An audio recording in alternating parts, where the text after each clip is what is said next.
Hi everyone, Chris here with another New Zealand vinyl update. It's been a long time, so this isn't comprehensive, it's just some of the things I've picked up in recent times. Some of the more interesting items, they're all New Zealand releases. What we're listening to is this, Roy Montgomery. It's a compilation, 324 East 13th Street, number 7. Bringing together a number of songs from 7 inches and albums he's released over a long time, right from the 90s right through the 2000s. He was in the Pin Group and I think the Terminals. He's got a very kind of Ian Curtis-like voice. I think the Pin Group used to jokingly be called the Roy Division after Roy Montgomery.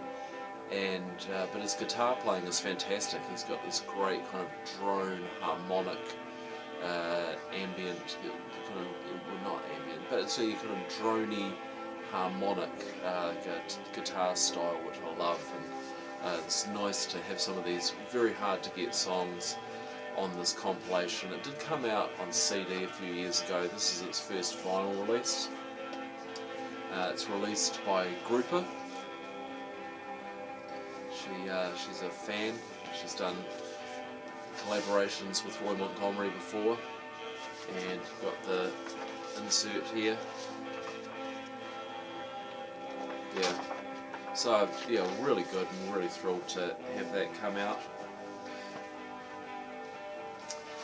This is the second album from Tiny Ruins, brightly painted one.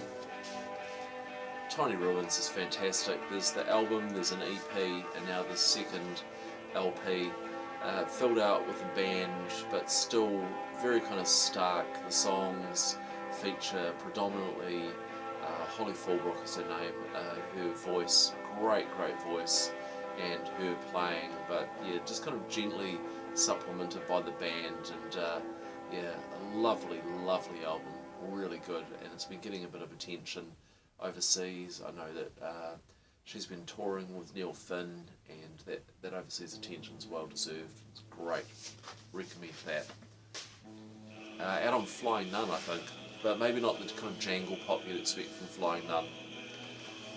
Okay, this is Die's debut mini album, which was produced by Steve Albini. So kind of what you'd expect of kind of shards of just real kind of sharp punk guitar, fantastic stuff, with a few tracks from the Locust Weeks EP to bring it up to full LP length.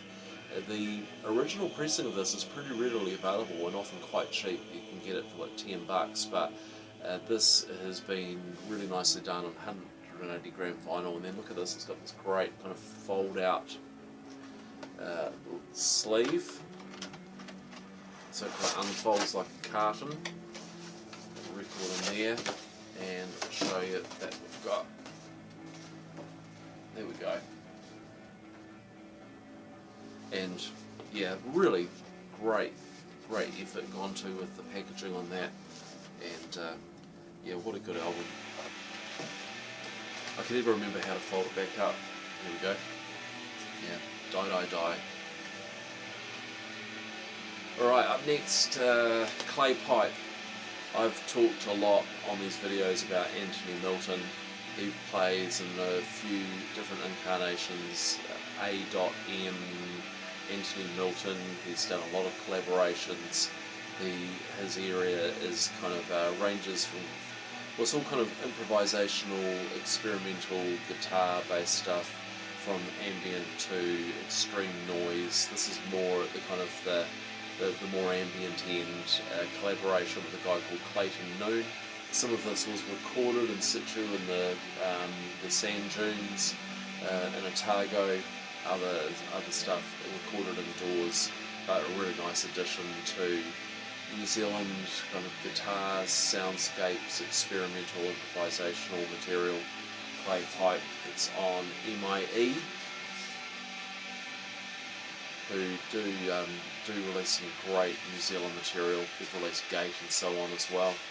Another highlight of the year so far. As is this, one of the best albums of the year out of New Zealand so far, I think. Nick Raven, Love and Mammography. Its original release was 2013, maybe even 2012. The vinyl took a long time to come. It's out on custom made music from the US. I won't take it out of the plastic, it's just got a couple of loose cardboard front and back. And Nick Raven, in some ways a little bit, his voice reminds me a little bit of Neil Finn. And the songs even remind me maybe of like Neil Finn in his latest album, Dizzy Heights. Just the kind of that there's pop songs at their heart, but there's a whole lot sitting around it, and some very kind of clever arrangements and ideas in these songs, and it's a really great album. This is Pop Stranger's second album, Fortuna, on WaihekeRecords. This one it came out in two versions, black and a limited edition clear vinyl. And this it's kind of guitar, indie pop, well, indie guitar, not pop, yeah, indie guitar, and but this has got a lot more swing than their first album. I think it's a real step up. Really impressed with some of the songs on here, particularly the first side. I just think first few songs kill it, and like I say, it's got a bit of a groove, a bit of swing. I may have shown this. Apologies if I have.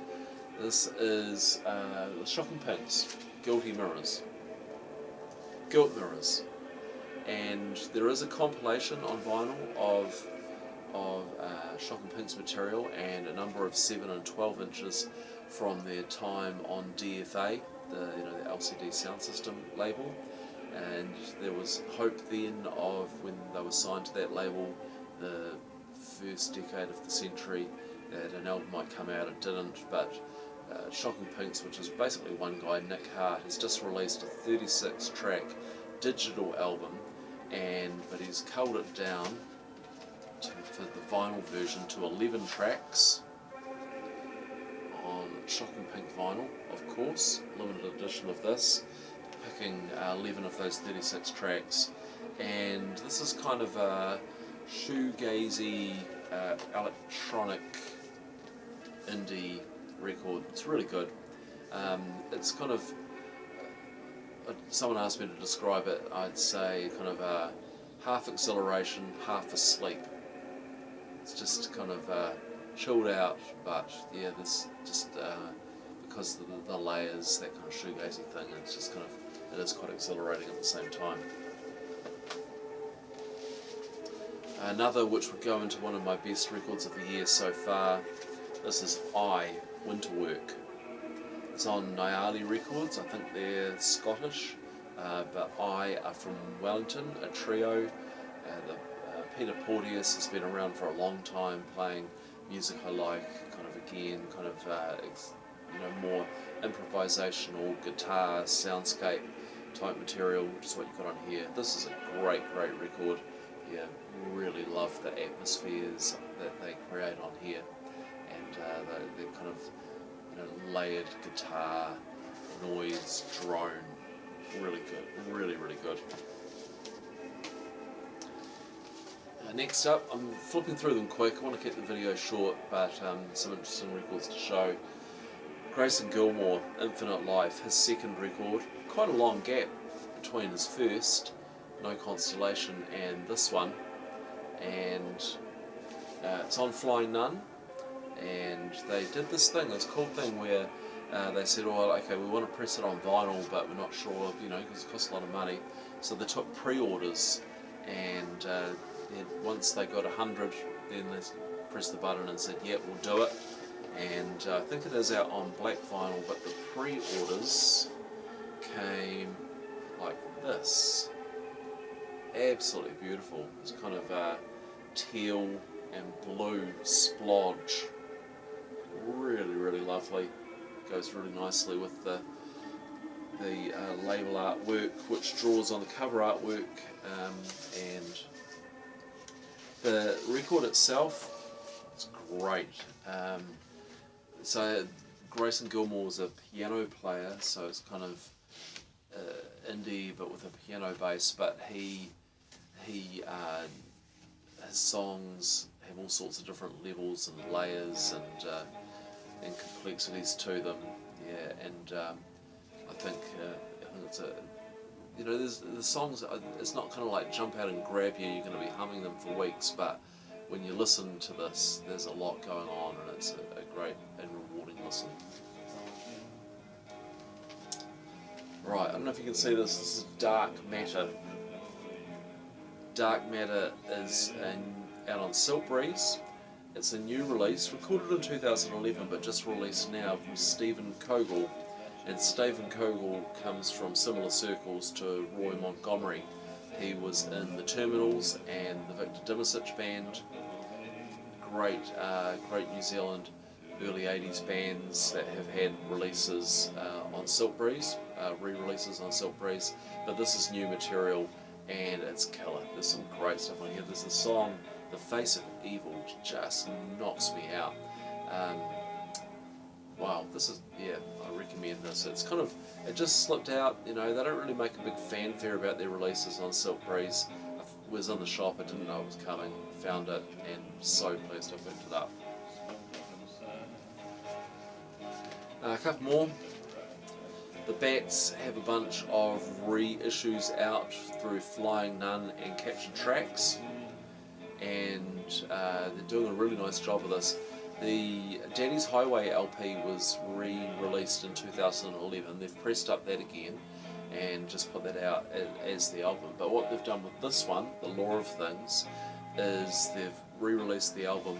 Plus, they've put in an additional records. There's 2 records in here, and it has a bunch of other kind of EP and demo material. There's a little insert there to go with it. The other one, which I'm not showing at the moment, which came out at the same time, was a compilation of early EPs, completely Bats, and that one's also got a second record with it of additional material. So I was really pleased that they didn't do that with Daddy's Highway, because people bought that only a few years ago, but they did do it with these other ones, and they make it makes a really nice purchase. And finally, Glass Vaults, the Bright EP, their 3rd EP. What's this? This is kind of shoegazy, atmospheric indie. I think the best of the 3 EPs so far. It's on All of Us. It's kind of yellowy, clear vinyl. Yeah, and yeah, another great release from Glass Vaults. I haven't seen many of these around in New Zealand. I don't know where they're selling them, but if you do find it, it's a good one if that's your thing. So that's a bit of a quick run through of some of the, I think, the more interesting releases that I've picked up over the last month or 2. And as I say, I know it's been a long time between videos, but and also, if you're a regular watcher, you might see we're in a new location for shooting. So what I call Studio B. Got the stereo set up and the sleep out, and put a lot of the records, which are in kind of wardrobes and cupboards, on shelves in here now, so they're a bit more accessible.